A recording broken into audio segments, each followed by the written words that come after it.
Luto tayo ng sisig, puso ng saging.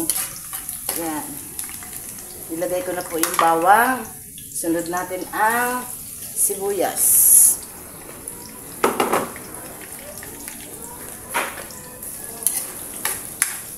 Yan. Mabango na ang bawang. Hintayin na lang natin lumabas ang aroma ng sibuyas.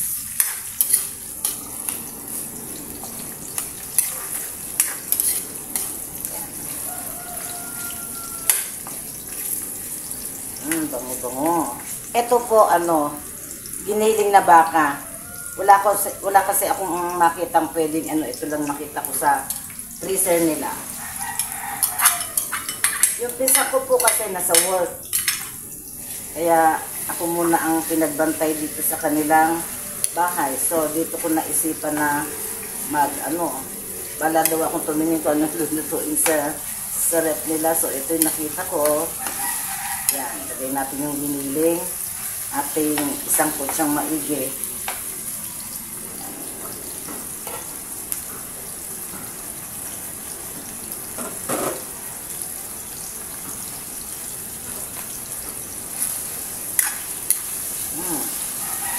Ang bango.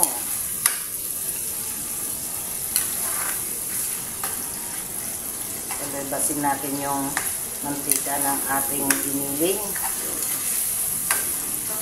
para mas masarap. Lagyan natin ng paminta para pampares po ng lansa. Paminta.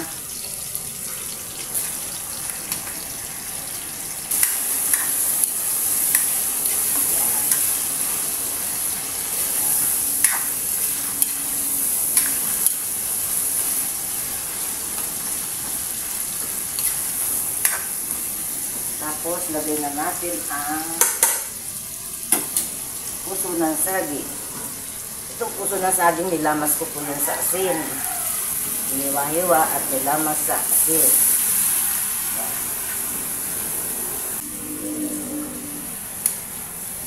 Minsan pag ako, yung paghalimbawa, may luto ako sa sisig na nilalagyan ko ng sotanghon. Pero ito, lalagyan natin ng gata.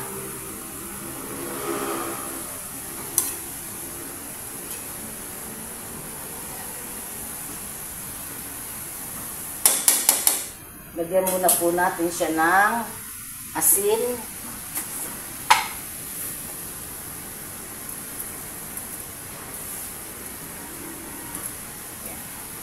Tapos sabawan po natin siya para palambutin muna natin yung puso ng saging. Takpan po natin. Yan, lagyan po natin ng 4 cubes para mas malinam na. Yan. Tapos, ilagay na po natin yung ating suka. Konting suka lang po. Yung iba ayaw ng maasin. Nasisig. Takpan po natin. Hayaan natin kumulo muna yung ating suka. Lagyan na natin ng gata. Nakita ko sa nila sa grocery nila. Hindi to mama, ba ito yung mama coconut ba to? Goodnam coconut milk. Basta coconut milk siya, ibang brand. Lagay na natin.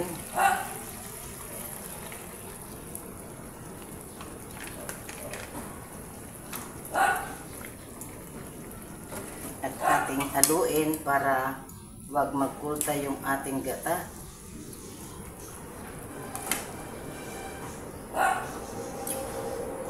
Maingay kumahol si coffee.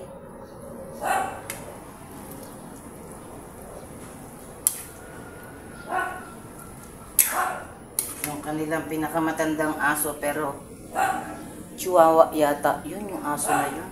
Maliit na aso. Kaya lang matanda na. Ganyan yan, tahol ng tahol. Wow. Ating pakuluin ang pakuluin. Hanggang sa medyo maglangis ng konti. Tikman mo po natin. Ayan. Ang ating sisig na puso ng saging. Yummy, yummy. Okay na po. Okay po, kain na po tayo. Kailangan malakas ang boses. Wala akong mic. Kain po. Tikman natin yung ating niluto.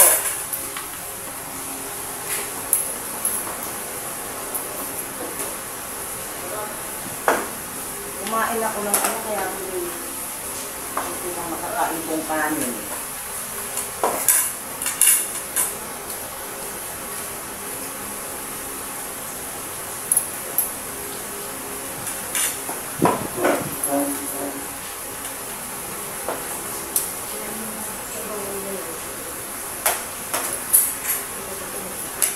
Kain po. Yan yung ating niluto.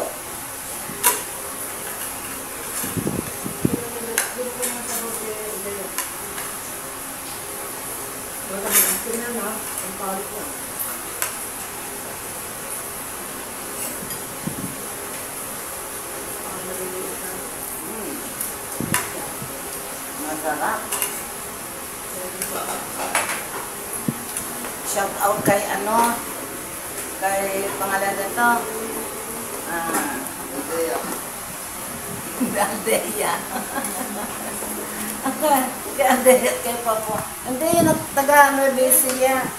Baga pangalan kong dalawang mag-ina na to. Sorry, nakalimutan ko. Maya-maya, baka maisip ko.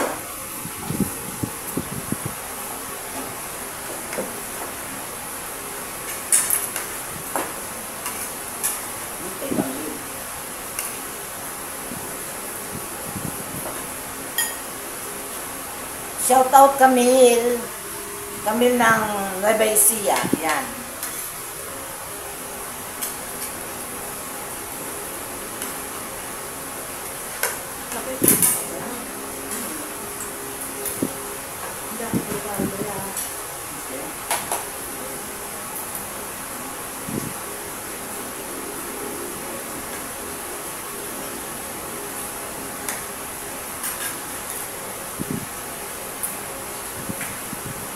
Masarap to, silisikan mo sa tanghon eh, no?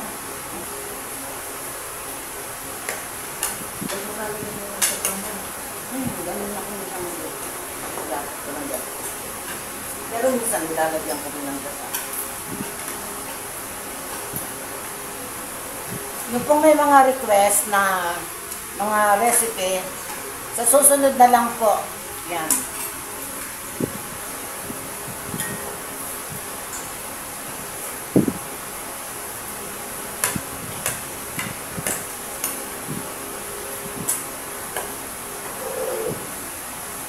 Ingat po kayo, maulan ngayon, may bagyong padating. Saturday, Sunday yata ang dating ng bagyo. Hindi ko lang alam kung saan lugar babagsak.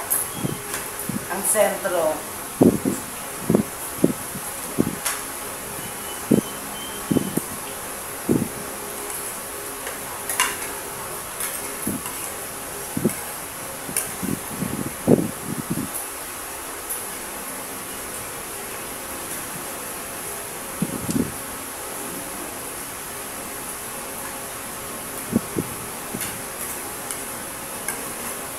Pag tinabit ko yung bulaklak ng talon, naitapon mo na.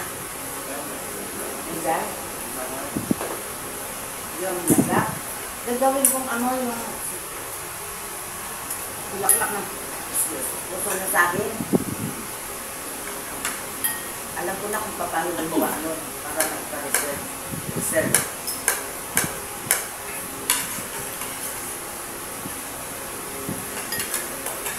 Di ba minsan ang mahal ng puso na yung ano, bulaklak ng puso ng saging pag maglilit ka pa ng tata.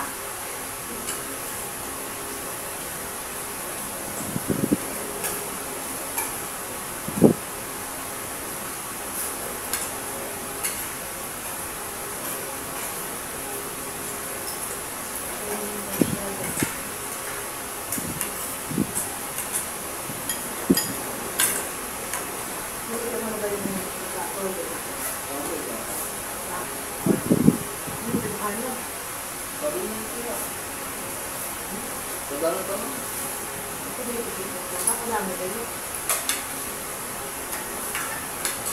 pa natira yung panggabi yan. Hindi na. Natira ko gabi. Natin mo pa yun. Sabi mo eh. Narinig ko. Sabi ko, di kami yung mga dalawa ko.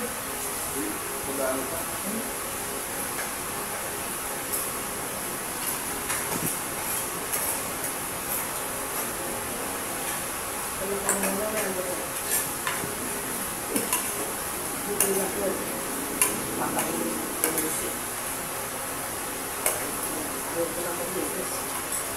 Hindi, masakit sa likod talaga.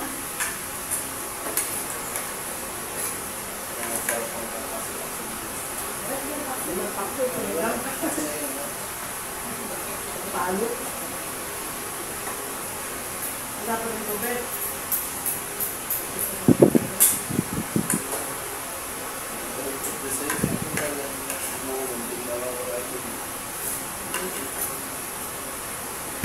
Dapat, pag nawalan ng kuryente, hindi nawala ang tubig.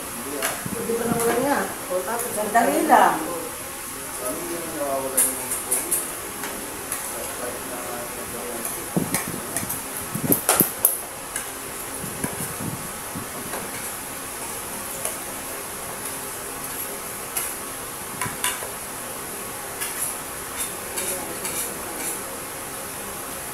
Dito po ako matutulog. Bukas na ako rin sa amin.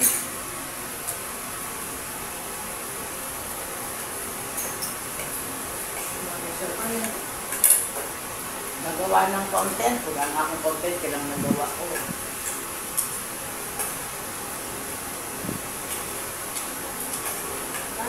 Kain po tayo ng pinya.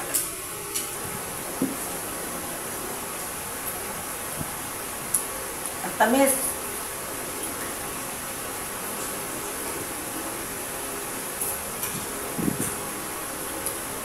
Star Ventura.